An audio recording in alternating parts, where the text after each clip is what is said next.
G'day guys, here's just a quick video to show our new P5 panels we have been making for our display this year. It's use of some P5 outdoor panels. We'll go into a little bit more details in a second. Here's our P5 panels showing a bit of a video. Now the image looks terrible on an iPhone. I do apologise for that. It's a bit of a daytime when I'm trying to film inside the garage here.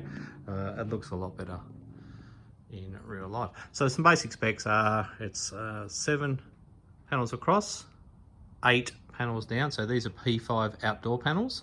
Some approximate measurements, it's about 2.2 meters across, about 1350 mil high or thereabouts. So we have mounted these panels onto some Coro.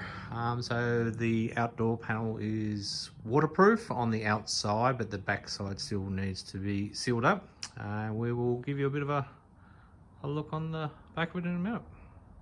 So here's the rear of our P5 panels. As you can see, we've got quite a number of power supplies and whatnot, but we'll basically run you through some specs of it. Like I mentioned before, we've got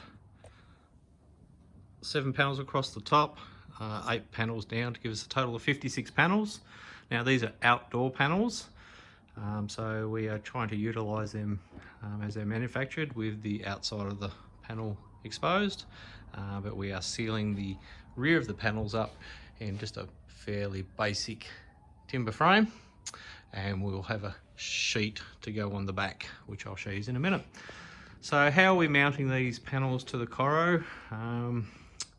There's a bit of a new way for doing it, I think, for the hobby. Most people have been sort of making frames and putting fully enclosed and sealing the front and the back, but I'll try and show you around the siding. Excuse the mess in the garage. As you can sort of see, the front of our panels are exposed. Now these are outdoor panels, so the outside is sealed, but we still need to seal the back. So we've mounted these. We've had some custom Coro cut up to suit the size of our panels. Now I'll show you another piece in a minute with a little bit more in detail, but as you can generally sort of see, there's provisions cut out for the screw holes and the power cables to connect into the back of the panels, and the IDC plugs to each one. So how are we basically running our matrix is the fairly common way now I've been doing it. We're utilising 2 Colorlight cards. So we've got one card there and a second card there, and they are daisy chained together. The reason for using 2 Colorlight cards is because of the size of this matrix. If you had something a little bit smaller, you could possibly get away with 1 Colorlight card if you was making a smaller matrix or a Tune 2 sign, etc. So we have our, we are utilising FPP on a Raspberry Pi. So that is going to be in bridge mode. So this is be connected up to our show router. To our main Pi, to just so it's synced to it, so that receives tells it what to do, because this is in remote mode. So the sequences for our display and X lights are stored on our Raspberry Pi. Then that's sending out through a gigabyte Ethernet adapter from the USB of the Raspberry Pi via a Cat6 cable into our first Colorlight card. Now these Colorlight cards, then once they're configured with LED Vision, I believe it's software, then they are connected via each output of the Colorlight card to the inputs on each one of our panels. So this card here is controlling 4 by 8 panels. So this one output goes all the way up there with that IDC 16 cable, and it feeds that first panel, second panel, daisy chain together, third panel, then feeds into the fourth panel. So that's doing this side of the matrix. The second Colorlight card, which is just daisy chained into the first one, these Colorlight cards have got like a little bit of a switch capabilities against a Cat6 cable, and that's feeding this, or controlling this 3 by 8 side of the matrix. Now these have been configured with the left LED LED vision software, I think it is. I probably got it wrong. To work as one matrix, and they're configured with FPP and X-lights as one matrix. It's just basically driving this Colorlight card's driving this side, and this Colorlight card's driving this side. How we are powering our LED panels. Now these P5 outdoor panels do require a bit more current draw, or consume a bit more power compared to indoor panels, so be aware of that. I think they're up to 9 amps and 5 volts for each panel.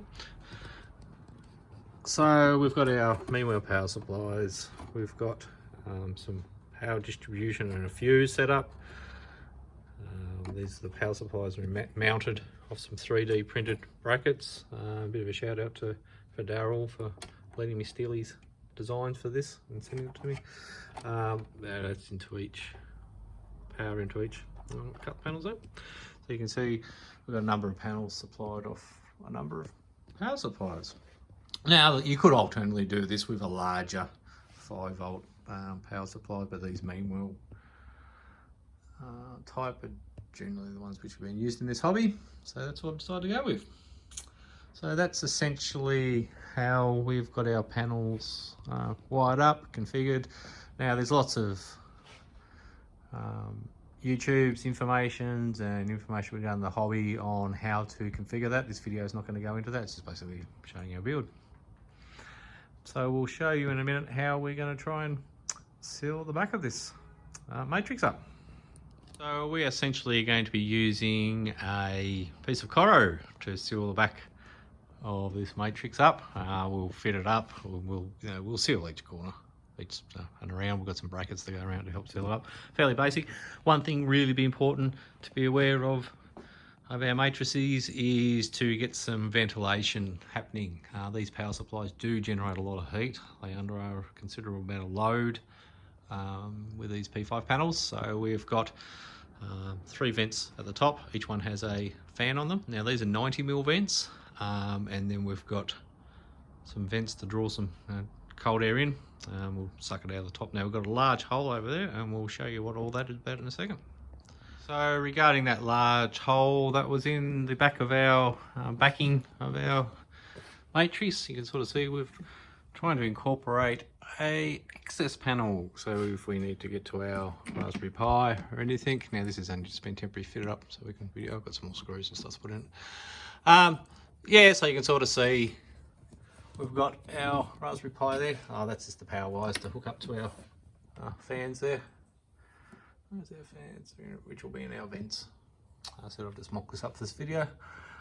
So yeah, so if we need to, for some reason, we need to get access to our Raspberry Pi, we can hopefully get our little access panel. Now this is just a marine hatch, and if we need to get into one of our cards, we can sort of reach down there and get the cabling for that one. Obviously, when it's all powered up.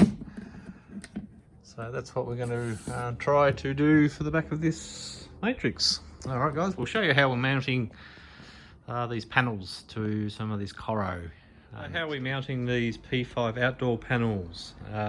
We are utilising a piece of Coro which we had custom cut up from Troy from Extreme Lighting Designs here in Australia. He utilises this really strong Coro. A couple of the manufacturers of Coro products in this hobby are calling it different things. That's basically a crosshatch type of Coro. You'll sort of see he's CNC cut out lots of holes, etc. But essentially, with these outdoor panels, they're sealed on the front, which is better than the indoor ones. But we still need to seal the back. So they come supplied with this rubber gasket. And that rubber gasket, once we seal it up against obviously a flat surface, we end up with the front of the panels waterproof. Now on that larger matrix, which I'll show you on, I have tested it with a hose on the front before I proceeded about sealing the back of that panel up, and it seems to be nice and watertight. So this is just another one I had him made up, which will be for like replace our Tune 2 sign, which will be 4x2 panels. Now, for this type of arrangement, I think this Coro product will be great. Possibly needs just one or two little design tweaks, but I think it might be a little bit of a game changer in the way that we are mounting panels, in particular for outdoor panels, in the Christmas hobby. So obviously, just trying to use one-handed, that's always terrible. You can sort of see, we'll come over, it's probably a little more stable. You know, once we have all the holes cut out, I know we've got holes cut out for our power connector in the middle, and our two, you know, in and our out IDC connectors. Oh, one-handed, terrible. And obviously, if we try to match this up a bit better, shockingly one-handed. We'll have screws from behind, you know, to secure our panels in place. As I said, I think with a little bit of a design tweak, it's pretty good at the moment. This could be a bit of a game changer within this hobby, because this Coro, this cross Coro, it's just not normal Coro. It's got that, you know, that cross hatches in it. It's super strong and stuff. Even when it's got the holes cut out on it, this would be more than suitable with a basic frame around it, I believe, for a little Tune 2 sign. Obviously, with my larger, it seems to be nice and sturdy. Whoop, on my larger matrix, I'm using the same on the front. That was actually two sheets joined together, which is probably not the ideal way of doing it. It was just because that was the size of the matrix that I wanted.